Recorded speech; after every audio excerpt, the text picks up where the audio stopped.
बिस्मिल्लाहिर्रहमानिर्रहीम। शुरू अल्लाह के नाम से जो बड़ा मेहरबान निहायत रहम वाला है।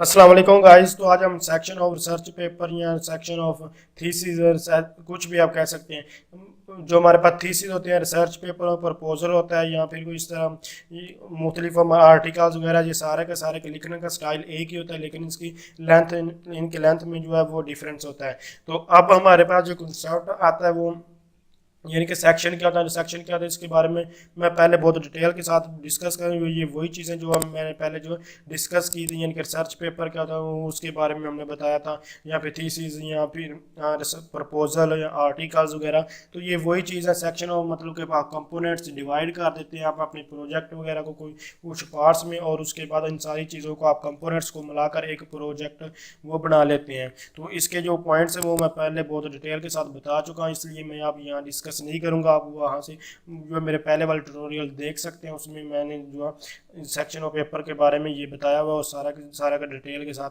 पहले डिस्कस कर चुके हैं। तो ये सारी वही चीज़ें हैं, इसमें कोई भी न्यू चीज़ नहीं है, ये लिखी हुई आप पढ़ भी सकते हैं, लेकिन बहुत ईजी और आसान मेथड से आप बता रहे हैं। इसमें कोई भी फिक्स रूल नहीं होता, यानी कि अगर आप प्रोजेक्ट बना रहे हैं, प्रोजेक्ट लिख रहे हैं, प्रोजेक्ट प्रपोजल, थीसिस, आर्टिकल या रिसर्च पेपर कुछ भी, तो ये आपको सबसे पहले तो ये बात इंपॉर्टेंट है कि आपको ये गिवन होगा, यानी कि आपको बताया आपकी यूनिवर्सिटी वाले ये वगैरह कोई आपको बताएंगे कि आप इस हिसाब से बनाना। अगर नहीं बताते तो आपको कोई भी पैटर्न फॉलो कर सकते हैं। बेसिकली जो चीज़ें होती हैं वो मैं आपको पहले बता चुका हूँ। यही चीज़ें होती हैं जो इंक्लूड की जाती हैं। इसमें हमारे पास रेफरेंसेस जो है वो लाजमी आते हैं। इसके अलावा समरी एंड कंक्लूजन लाजमी, रिजल्ट लाजमी आते हैं। मैथड या मैथडोलॉजी या एक्सपेरिमेंट, ये चीज़ें इसकी जगह आ जाती हैं।